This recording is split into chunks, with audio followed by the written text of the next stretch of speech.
Hey Clayton, my name is Robby. I'm a sophomore at college right now. I've watched your videos for years and I've loved them. I really want to start my own house hacking thing as soon as I can. The only thing is that where I'm at right now, the market's high for everybody, but the prices are really high for houses that really aren't that in greatest shape. The question is, do I try to set up the FHA loans, get my friends to rent out the rooms, things like that, while I'm in college, or do I wait till I'm out of undergrad and I probably move somewhere else for my job? And do I try to start it there? Thank you. Well, Robbie, boy, I'm jealous, man. Sophomore in college, and you're already thinking this way. I mean, I was terrible with my money at your age. I did not have my head screwed on correctly until I was in my 30s, and I started building wealth, and started my businesses and started investing in real estate when I was way later, like a decade later than you. So good on you for discovering what we teach you here, but also taking action on that and really getting your mind thinking around the proper way to take action. Okay, I will say this. Number one, about your timeline thing. There's no time like now to take action. So if you think in terms of, oh, should I wait 2 years, 3 years? The answer is always going to be yes, right? Because you're always going to make excuses and push yourself off. But think about successful business leaders. Think about real estate investors. Do you think that they sit there and say to themselves, well, things are high right now and I'm just going to wait 3 years to make my next purchase? No, absolutely not. Absolutely not. Like, I personally just acquired an additional rental property right now in our portfolio. So regardless of the market, there is not one housing market, right? There is not one housing market in the United States. There are thousands of markets, and they all have different demographics and variations and things that are happening, from vacancies to job growth to job decline to population growth to population decline, high crime, low crime, jobs coming in, jobs going out, right? Low taxes, high taxes, all of those things. So there's always variations in the market. So don't ever get caught up in just like one rental market. As far as house hacking, I love that you're thinking in terms of house hacking, especially for a college sophomore. This is a perfect opportunity for you.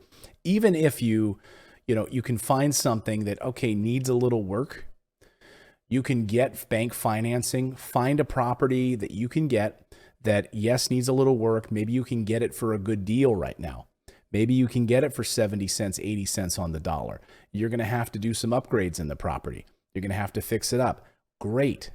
Then you live in that property. You rent out the other side while you're finishing college, okay? 3 more years of school, 2 more years of school. And in that amount of time, you're renovating the property, and you could also then you could do either a cash out refinance on the property. You could get a new loan on the property. Once you're able to, it appraises for much higher. Now you're able to pull some additional cash out of the property.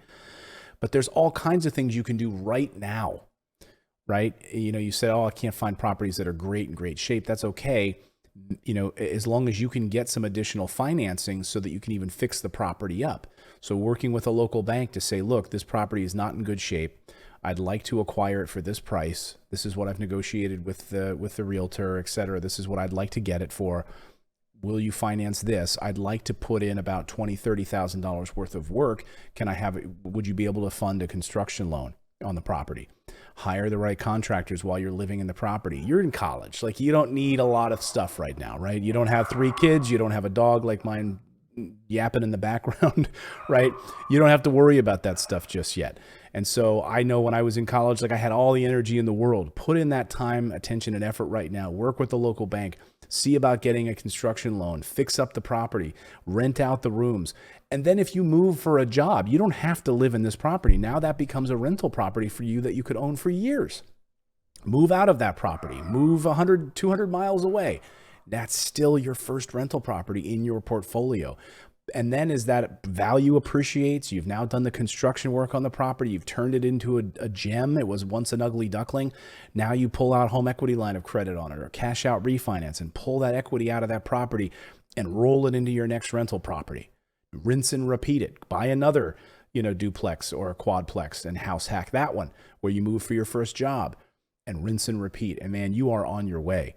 By the time you're 30 years old, you're gonna have a net worth in the millions owning these types of properties. And that's the goal, the cash flow and the net worth, my friend. So way to go, Robby. I'm proud of you, man. You're on your way. Thanks to all of you for listening. You can leave us a voicemail question by going to morrisinvest.com/Clayton to drop us a question about real estate or financing, anything that's on your mind, and we will answer it here on the show. Now go out there, everyone. Take action. Become a real estate investor. I believe it's the #1 way to build wealth. We'll see you next time, everyone.